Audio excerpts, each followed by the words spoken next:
tied it into Udall Road. There's a private end holding right here where the dozer lines take off. They secured that 2 days ago. Then they put in this dozer line that goes down to the little Colorado River, and then there's a small little road along the river that goes back to the west, right below the South Fork properties. They started burning that yesterday morning. Got quite a bit of that done down to the river. Got some adverse winds, kind of held up what they were doing. Night shift came in last night. I think they had about 2.5 miles left to hand ignite. They did use the UAS aerial ignitions last night, and they completed that all the way down and tied in with the other division, Charlie here, to kind of get a secure edge on that area there just south of the South Fork. So that was all looking good. They did, like I said, use the UAS to do some aerial ignitions interior last night as well, just to help with that process. Here on the east side of the fire, this is Highway 261 going south on that side. This little area here that pokes out to the east of 261, that happened on Wednesday, the day before we took the fire. But over the first couple days, crews were in, they found some roads, tied a few things in. They burned this 2 nights ago, secured that.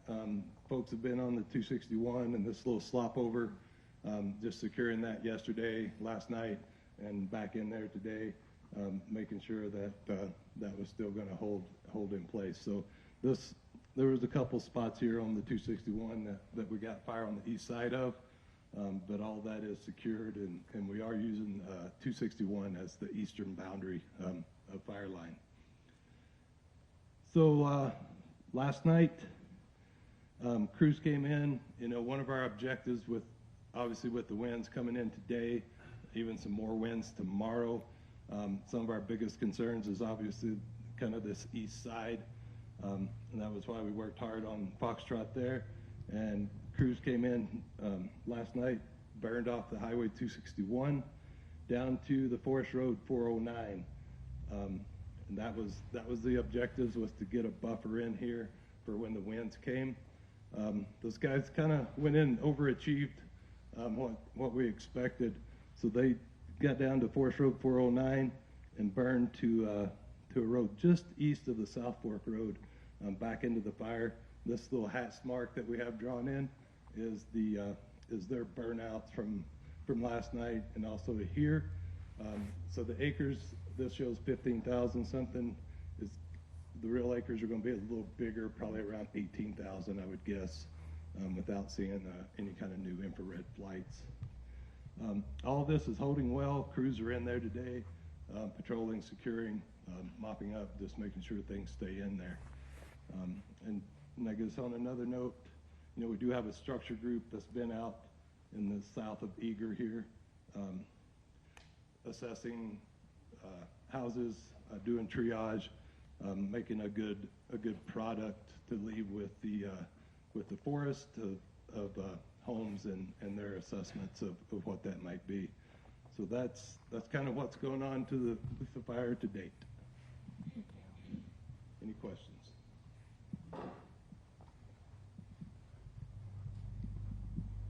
Okay, thanks, Lance. Eric Johnson, I'm the fire behavior analyst with the team. So really the story from Greer Fire starts this winter. There's essentially no snowpack, very little rain. When you drive around out there, you can barely find a green blade of grass. The trees, the shrubs are really, really dry.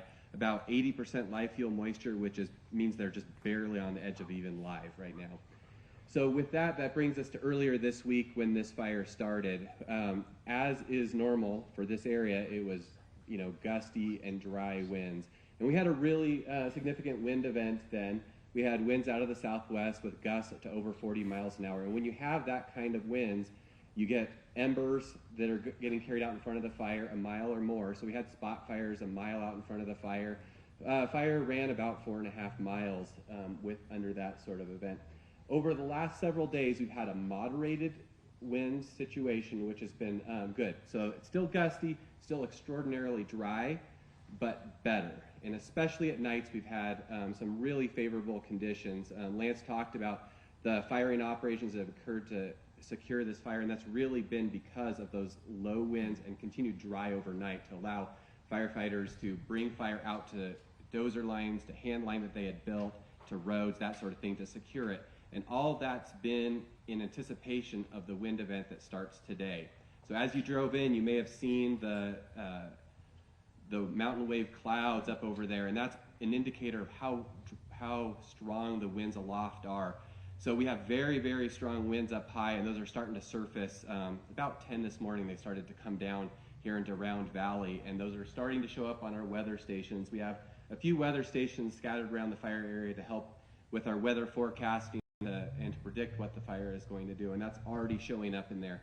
So today we're looking at winds gusting to 35, maybe a bit higher, and then tomorrow even stronger. Today is going to be the driest day. Tomorrow's going to be a little bit more moist as far as the air mass. Both days have potential. If we had fire, get established outside the lines, they could be multi-mile runs. So we could show, I would expect, if we had an ember out here that we weren't able to attack, it could move a couple miles, stay, and then tomorrow's even worse, so maybe like 4 miles or something. That said, I'm not expecting that to happen due to the work that we've done, the firefighters have done that Lance just talked about. So I'm gonna just walk around the fire here.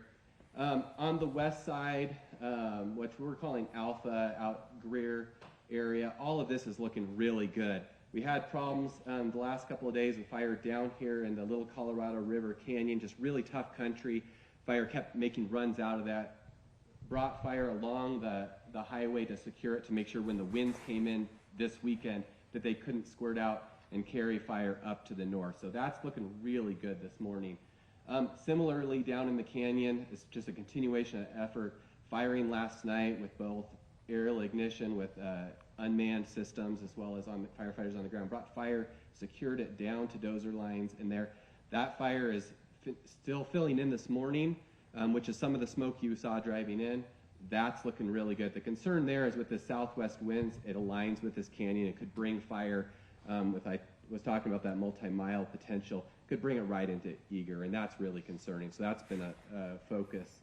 Coming around to the west side, fire, when our team first got here, had slopped across the 261 highway, and that's really the best place to hold it. So they worked very hard to get lines around all of that, fire out those lines, and secure it. That held through the wind event yesterday. Well, it wasn't a wind event, but it was still very dry and gusty, and that held, so we're feeling very good about that. As Lance mentioned, we'll remain vigilant on that to hold it. And then coming around to the south, this part of the fire on the south is it's in rugged terrain, and really, obviously, the focus has been keeping fire from moving up here towards town, but we also don't want fire moving out and circling back around. With these southwest winds, any fire out in this south area certainly has the potential to come back around to Springerville and Eager and impact that, and that's something we do not want. So Lance mentioned the firing operation that continued down the 261, and that's really provided a big buffer. I talked about spotting potential with the winds that we're expecting this weekend of a mile or maybe even more, with that embers getting carried by the wind. And by having this great big buffer out in front of it, that's going to stop that. Right now, I'm expecting this fire to continue to move south into the wind today, and by doing this, that's really preventing it from being able to come out. So with all of this, what I'm expecting is the fire to stay where it is. I expect to see a lot less smoke production over the weekend, but really this weekend's wind is really going to be a test for all the firefighting efforts that have gone on up till this point. Now it's going to be a test in responding to any embers that happen to get across the line and try to squash that. Lastly, with those winds, the other concern is just the ability for aviation. Aviation is just really susceptible to those gusty winds. We really like to have the aircraft up there to look for anything new that gets started, and then to quickly help us get water onto it. And as that gust spread gets up to above about 20 miles an hour, so that means like you have winds of 20 that gust to 40, they just are no longer effective and they can't be up there safely. So that's a concern, especially as tomorrow comes around. But we should have a very good idea of how well this is going to hold after today's wind. So after this wind event, we have a brief period, a respite of a little bit more moisture on Monday. So there's a really slight chance I have a meteorologist from Flagstaff office here that's assigned to the incident. He's given maybe a 10% chance of seeing a shower sometime around some area around the fire. It doesn't sound like it's going to have very much effect, but it still is better than the 5-10% humidity that we've had. Then through the rest of the week, it's going to be a lighter winds and just warming up. So by the end of the week, we're going to see about 15 degrees warmer, but we're not seeing any other substantial, really significant wind event for the next 5 days after this wind event. Any questions for me?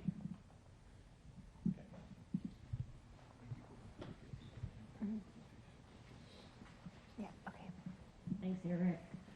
Morning, my name's Haley Nickel, and I work in Apache County Emergency Management. A little bit about our emergency management operations.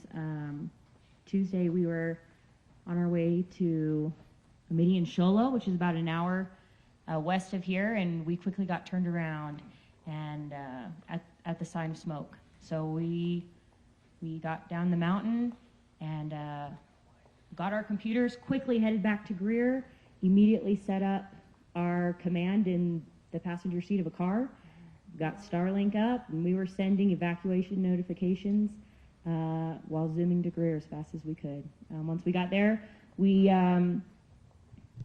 quickly got permission from local law enforcement to set up a little roadblock as we enter in, because the deputies were busy knocking doors. So we set up our roadblock.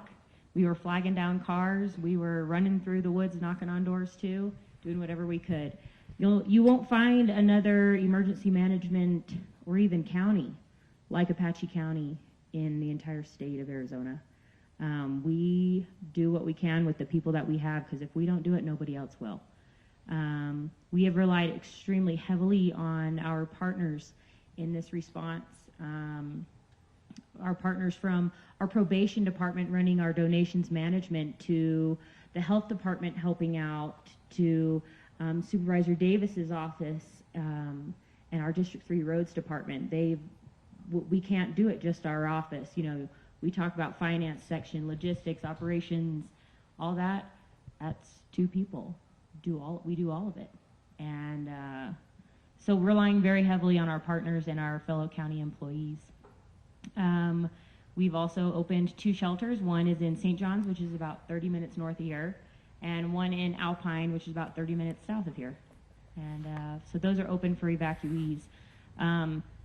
Those 2 people, myself and Heather, who run it, we're actually evacuated from our homes right now. We're sleeping on the floor, but we're still showing up to work every day, because otherwise it's not getting done. We're getting a few hours of sleep every night, running on energy drinks. We're stinky, we're dirty, but we're getting it done. We've been grateful for our partners. We're relying very heavily on our sheriff's office and working really closely with them as well. We are grateful for their partnership, and I know that they've relied heavily on mutual aid as well. They've done a great job with evacuations. I'll let Andrew talk about that. And yeah, if you have any questions, please let us know. Andrew? Hello, I'm Sergeant Andrew Arona. I work for Apache County Sheriff's Office. Early on, when all this began, I just had my regular patrol shift on, so I think we had 7 guys. As soon as it kicked off, within minutes my guys were up there and they started moving the entirety of Greer out of there. I got on scene, immediately tied in with emergency management, and I had one of them in my passenger seat. So we started working evacuations. I started creating maps and working to figure out where everything was at. As soon as we got that set up, the evacuation process went extremely smooth for us. I was able to get people in and have everybody in danger zones in Greer and South Fork evacuated within hours. So we started out with a small crew. We were relying heavily on our neighboring agencies at Navajo County, Navajo Nation Police Department, Springerville. they've all been great. We're able to staff 24-hour security through these areas now. Our main shift right now, because these guys are doing great with the fire, is securing these evacuated neighborhoods. So we have people in there 24 hours a day, manning roadblocks on the highways. They're doing really well. And we're helping Round Valley PD secure this evacuated area as well. But no, the partnerships with everybody has been fantastic, and the cooperation with everybody here has enabled this to run very smoothly from a security standpoint on things. Thank you. Any questions?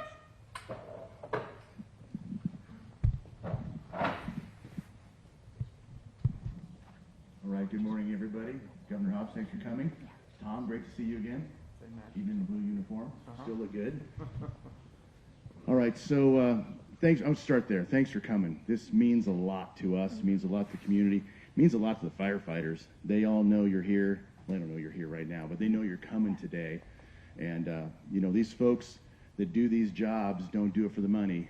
They do it for, you know, do it for helping people and being in service. And to have a little bit of, they're not doing it for recognition, but it means a lot when leadership comes and takes a look at their work. So appreciate you coming. So I mentioned this the other night at our community meeting. We had a community meeting here that was very well attended, and you could tell there's a lot of interest in the community. There's a lot of fear, frankly. You know, you look at the map, everybody knows the terrain and know where the winds come from, and just look at the map and what's right in front of the fire. Like, it doesn't take a fire science scholar to recognize that this is a big problem. So a lot of interest in the fire. You know, when an incident management team comes to town, you can't hide the work that you've done to be set up for an incident like this. And it's no joke that these people are really set up well. We see the relationships, we integrate ourselves with the community, and I've got to say that right from the start when we got here, we recognized that we were in a pretty serious firefight. And the initial response that was done on this fire was absolutely heroic. I mean, absolutely heroic. That there's as few homes and critical infrastructure loss as there was is just, it blows my mind still that it wasn't much worse than it was. And so as we begin to come into town and integrate, as I said, you know, the relationships between Arizona DFFM, Apache County, the Sheriff's Department, the U.S. Forest Service, the Greer Fire Department, everybody, you know, these folks are well practiced. And part of that is because they've been tested. You know, these communities get tested a lot. They tend to come together. And I just can't say enough about the organizations here and setting us up to be successful. We've been saying this as a team. So we're Southwest Area Incident Management Team 3, Complex IMT 3, one of 4 complex incident management teams that are assigned essentially out of the Southwest geographic area. Mr. Truitt is IC on one of the other 4 teams, as you well know, obviously. And we just drew the straw. We were the first up to get the call. And so to be able to come in, and this was a fairly short handoff. Oftentimes this takes days to set up, and we shadow and we watch and make sure that we can integrate well and that we can keep the responders safe. It was pretty obvious we needed to integrate quickly, so our team was able to come in, and because of the structure that was already set up with road guards, initial response, the donations, the county OEM, like, we just came in and grabbed the fire and were able to commit the resources that were needed to get us in a point where, frankly, I don't know that anybody thought after those first couple of days we'd be at this point just a few short days later. So part of that is, some of it is just the timing. Right now, we're sort of the only show in town. If you've looked at all on like even the Southwest or the national priority setting right now, we're the #1 incident in the country. We're certainly the #1 incident in the Southwest. We're really the only show in town. So what that's meant to us is that we're able to get what we need. And in terms of logistic support, I mean, we had our camp set up faster than we've had camp set up previously most of the time. All the support for the crews, to equipment, to aircraft. I mean, right now, I believe we've got 12 of the 15 hotshot crews stationed in the Southwest. I don't know that I've ever had that happen, John, but that's pretty remarkable. So it's twofold. It's the timing, but also people recognize the potential for this fire and the impact to communities and just health and safety. So I think that we're in a pretty good spot right now. Lance, I think painted a good picture there. But we're at this point. Eric did a good job representing what the risks are coming into the weather pattern the next couple of days. We are certainly not out of the woods yet. We are staying very vigilant. We've got a lot of people that are evacuated. There's a lot of folks that have gone. There's people that have stayed, and we've cut power in there for health and safety for the firefighters as well as everybody else involved. So we recognize right now we're kind of on this bubble right now where we've got a pretty significant upper hand on the fire, but all it's going to take is, as Eric said, I mean, one ember across the line, and we have an entirely different landscape. So this pattern we're in for the next few days of just kind of holding what we have, I think is a good stance. And then we, as Lance said, we don't have a lot left to secure on the perimeter of the fire, but there's still some very, very tough country. So again, the partnership, the delegation that we're under here with Arizona State and the Forest Service, I think has been remarkable. Again, the support from all levels is why we're successful. So we're happy to be here, happy to be in service. Thanks for coming. Thank you, Matt. And now, Governor Hobbs, we'd invite you if you have any questions. Yeah. We've got a lot of folks in the room, all the people here from the federal agencies, the local, the state. So anything that you have on your mind. This microphone doesn't really go very far, so I think we could probably go without it. Yeah, I can do If that. people can't hear, we can come up here and speak. So you've all talked about how well everything is working and the coordination. I'm just curious what is the biggest challenge being faced right now?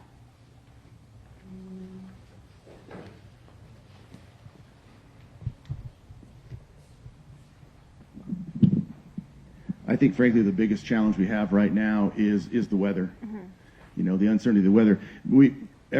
From the beginning of our time on the fire, we've been faced with this kind of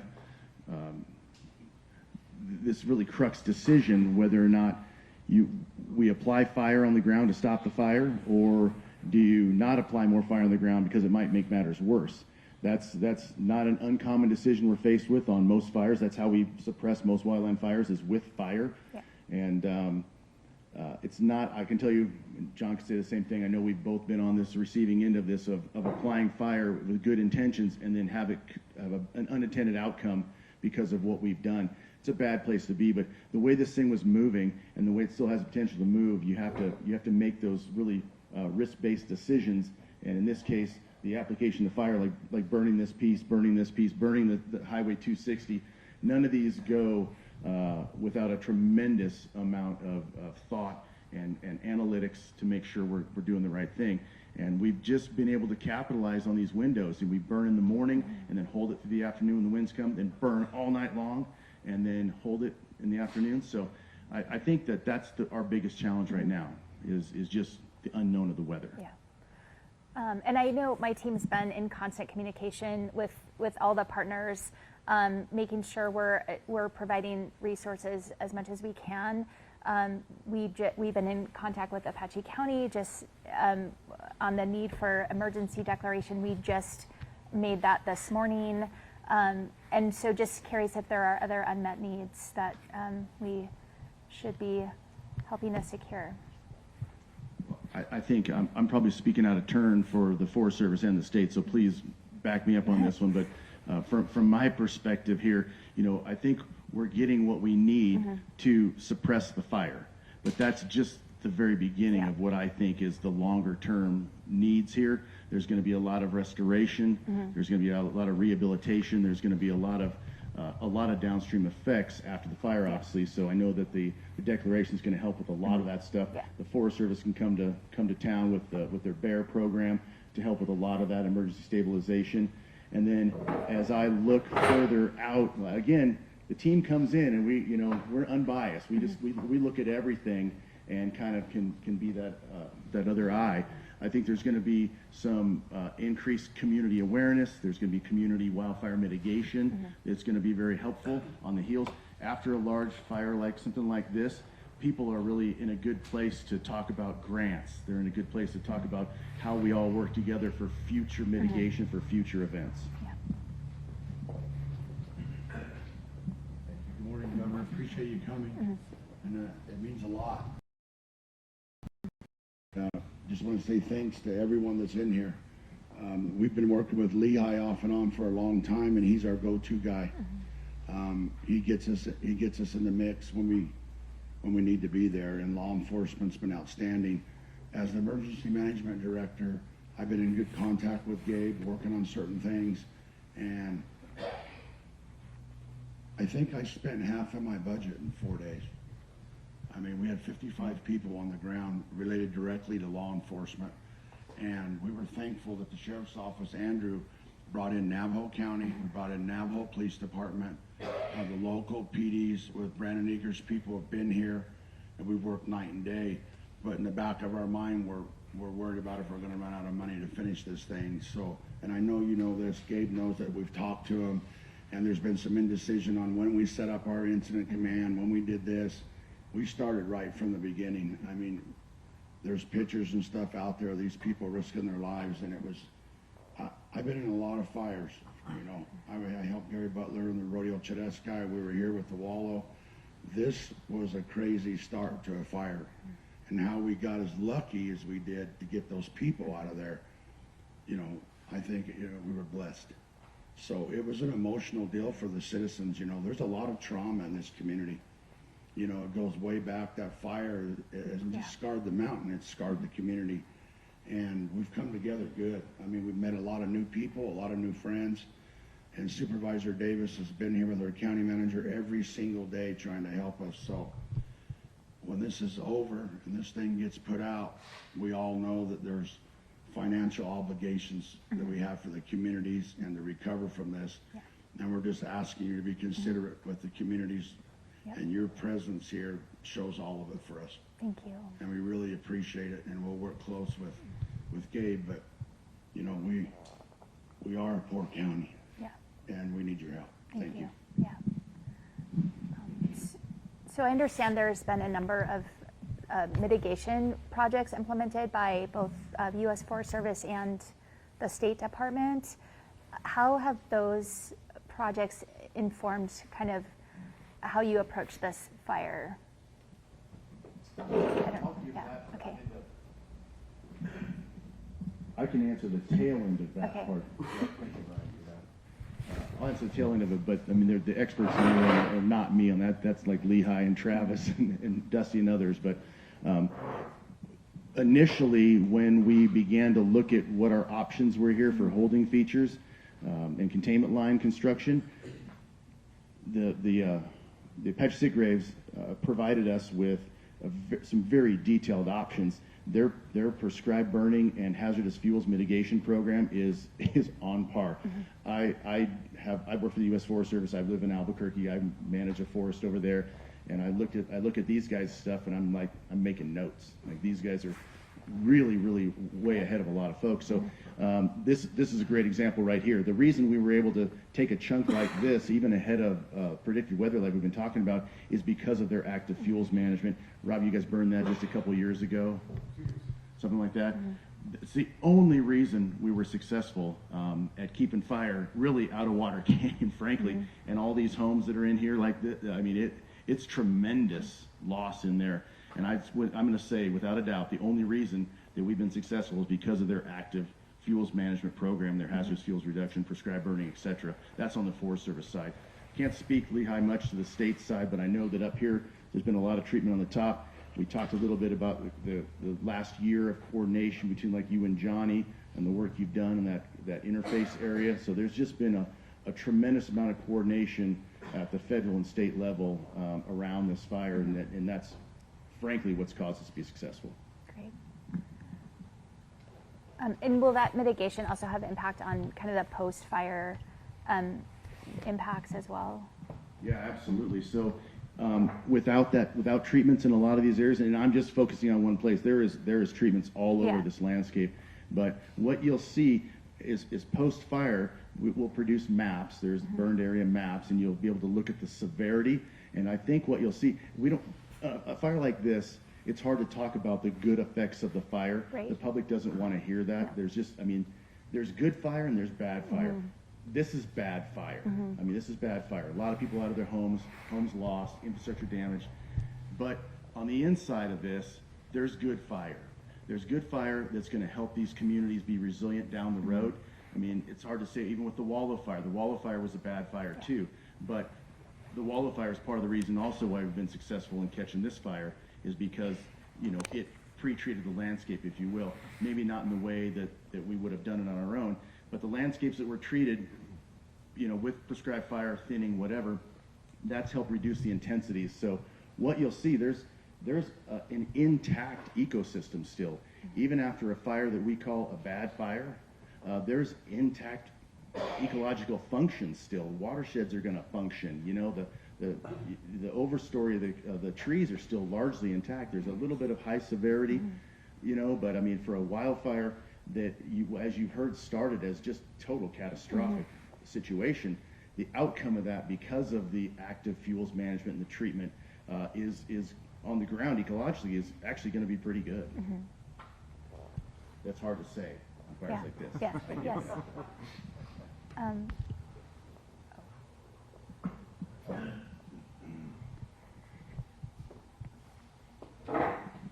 Hi, I'm Rob Lieber. I'm the forest supervisor for the Apache St. Greaves, and I looked at my cliff notes now. 48,000 acres of projects have been done in there. That's logging, thinning, prescribed fire, pile burning, hand thinning, mastication, and it matches up with the state. We have some maps that we'll show you later. The state's been kind of matching their treatments up with us. So the coordination for fire, I think, started a long time ago. I think we learned some lessons during the Wallow fire in 2011. And it's not just lessons on the response. We have meetings, all spring about how we coordinate our response to fire. I think I see Lehigh, 3 times at different meetings this year and different fire departments, but it also helps us coordinate our treatments. And I think that's a really important thing. How will it affect us after? It'll recover faster. Bottom line, I feel like it will. This was mostly a ground fire, not a canopy fire, because a lot of the canopy was removed. It's been thinned. With winds, none of the treatments we did are designed to make it not burn at all. Right. They're designed to change the way they burn. So a lot of the fire was ground fire. It was very quick, so it was in a lot of residence time. The fire didn't sit on stuff, killing stuff down to the roots. And it's been a pretty aggressive program. I think it's helped an amazing amount. And it's a suite of treatments and the coordination with our partners. That would actually include, they're not here, but the Game and Fish pays for a lot of aerial ignition and some of that kind of treatments on some of these projects. It's a ton of work, and it also needs maintenance. And there's some stuff that is overlapped. Some of the treatments are overlapped. You'll see, this was done in this year and then this year. I think another really key thing, so we had a Wallow fire in 2011, and I think in my career, which started a while ago, people have a big catastrophic fire like Wallow, and they're like, it's hands off, that burned. And a lot of these treatments are post-Wallow fire, because you really still have to keep going at a piece of country, especially when it's backed up to your town. And I think the Springerville district has been doing that. The state realizes the same thing. And I feel like those are really important lessons. So it doesn't stop a fire with a 45-mile-an-hour wind. But when that wind changes, you have actually an opportunity to get in and do something. There's a place you can win. There's a time you can go direct. It allows retardant, when you're flying retardant, to actually hit the ground and not get hung up in a canopy. And I feel like that's the value of these treatments, is that both post-fire, but it gives you an opportunity to take advantage of a lull in the weather where there's places where they haven't done anything, and they get a lull in the weather, so what? Doesn't matter. They can't do anything with it, and you can here. And I think that's an important message for us, and it's an important lesson for us to keep learning. Great. I don't want to jinx anything, so I'm going to knock on this plastic table, pretend it's wood. But what are the contingency plans if the fire moves towards Eager and Springerville?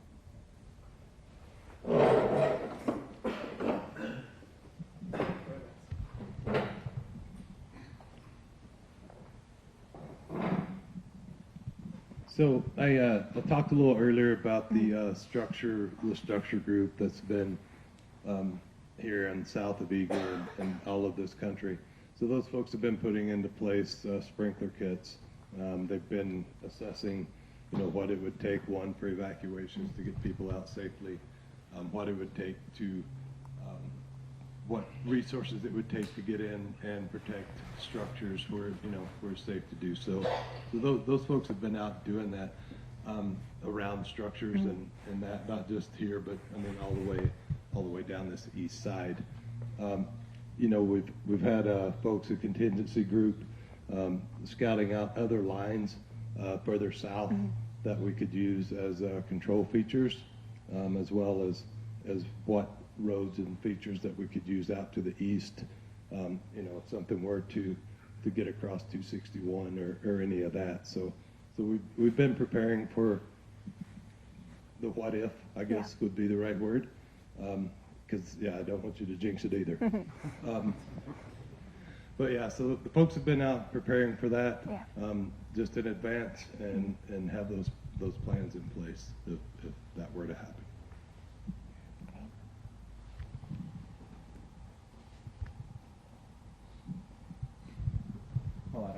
I'll add a couple things to that. So I've put more time into evacuation maps than you could imagine. Everything has been zoned out. There's zones that are ready to go next, and I've worked all the way out down past Nutrio. So because I don't want to get caught behind if something does change drastically. But the evacuation plans are all in place. If the fire does proceed into the communities from either direction, there's different plans in place to move people out. All the law enforcement's on the same page. Emergency management, they're on the same page with everything. So as soon as it gets close, we prep everything on our end. And when it gets go time, guys know where they're going and what they're doing. We push out notifications to everyone. And we were able to evacuate this part of Eager over here fast. We allotted 3 hours for it. I think with the support and the organization of it, I think an hour we had the whole thing done. So there are plans in place for that. And I've been bothering these guys nonstop, and they're probably getting tired of me. Yeah. But I want to make sure that we're all on the same page to keep these communities safe. Can you talk about, while you're up there, can you talk about kind of what you do on a regular basis? So community, I mean, it sounds like you haven't had a lot of hesitation or resistance on evacuation efforts, and how, like, the prevention or readiness you do ahead of time to get folks, like, this is what we do, we're gonna cooperate, So when we decide to put the different zones into the set mode, we push out notifications that come out the same way Amber Alerts come out. It blasts your phone, you can't avoid it. In the high danger areas, I'll actually send my guys in there to go talk to people and let them know, like, hey, it's time to start thinking and getting ready. I'll get all the law enforcement together, and I will give everybody, we have color-coded tags. We have green tags for evacuated residents, orange tags for refusals, along with refusal forms. I will break everybody up into squads and assign them specific areas of the neighborhoods or wherever we may be. So everybody has a job, they know that job, and when we push the button to go, they go in there, they do it, they bring me back everything and report success rates in each one of those blocks, and I document all of the refusal forms, everything of that nature, so that I know who's in there in case of an emergency. If something does happen, we don't want to leave these people. We will go get them. Thank you. Anything else? Good morning, Governor. Brandon Eager. I'm the town manager for the town of Eager. We have a few other concerns and issues. This fire burned across one of our water sources for the town of Eager that comes off down from Coon Spring. It comes down into town. It's a gravity-fed water system that's 70 years old. We have concerns. Obviously, after the wall of fire, we had erosion problems. And a line that old, we've been having problems with it, and this is going to cause more problems. We've been trying to seek funding to be able to replace that line to make it more viable. We're providing water for the firefight from the town of Eager, and we're just concerned about that. One of the other things in our community that's a real big deal is our irrigation system. So our irrigation system takes off from just below South Fork and comes along the river, comes down into town, and that's how we irrigate. That's how everybody farms and pastures and everything else. So that's all runs right here along where the fire lines and stuff are. We're concerned about that. We're concerned about some of the heavy equipment that had to go in there and being able to repair that. It's a small local ditch company is what it is, and it's not well funded. So we're hoping that if we do have damage, we can find some grant funding or some help from somewhere to be able to get this going and to be able to take care of our community in the future. But that water source from that water line is a big deal to us. So I just wanted to make you aware of that. Okay. Thank you. Yeah. Thank you for being here. Yeah, thank you. Okay, I think, did that answer all your questions that you had? Did you have anything else? Because we're about out of time. Okay, yeah, I just, obviously this will inform kind of the rest of fire season, just lessons, learning. Right now, I know we're all expecting a really bad season, but I don't necessarily need an answer, but yeah. I think we have a few more minutes. Yeah, okay. Okay, does Yeah. anyone want to talk about the seasonal outlook? I'll start. Okay. For the people in here, they're clearly more qualified than me. John Truitt. Oh, I'm sorry. Yeah, so not only locally here, but I guess, well, I'll just start here. Yesterday, there was an issuance of a National Fire and Fuels Advisory that includes most of the White Mountains, most of the Gila Zone, and a good portion of my forest over in New Mexico. I know for New Mexico, for my forest, that's never happened. We've never seen a nationally published fuels and fire advisory. And that speaks to the low snowpack. It speaks to just the overall drought condition and the live fuel moistures being as low as we've almost ever seen. So that's setting us up for this. We're on the edge of still a pretty significant fire potential season. So that fuels and fire behavior advisory is central to that part of the area. But if you look overall at like the potential for large fire growth that gets published nationally, we're in the bullseye. Most of Arizona, most of New Mexico is above average for large fire potential all the way through until we get some sort of season-ending event with the monsoons.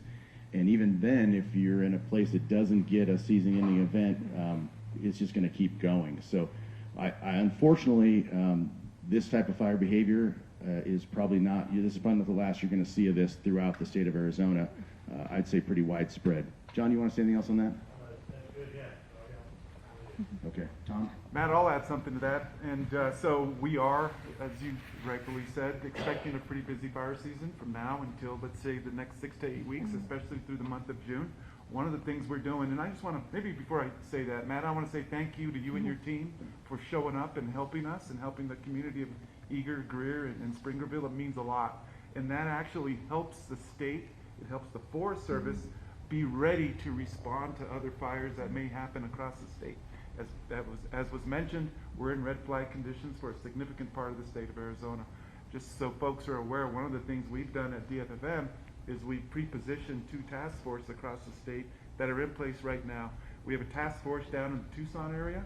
We have a task force set up in the Phoenix area to respond effectively to any initial attacks that may happen across the state. And I know that augments and supplements what the Forest Service has in place as well. So I just wanted to put that out there and acknowledge that we are doing everything we can to engage in a very potentially busy fire season over the next 6 to 8 to 10 weeks.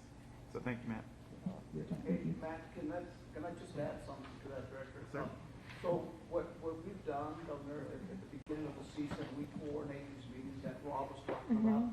And in that meeting, it's part of that collaboration between, the emergency services of both Navajo and Apache counties, which is what I'm kind of in this district. And so the fire managers like Travis to my right here, and the rangers like Dusty over here to my left, we all get together with all the locals, and we do a pre-season meeting where we talk about who's going to do what are the roles, what information do we have, and who needs that information.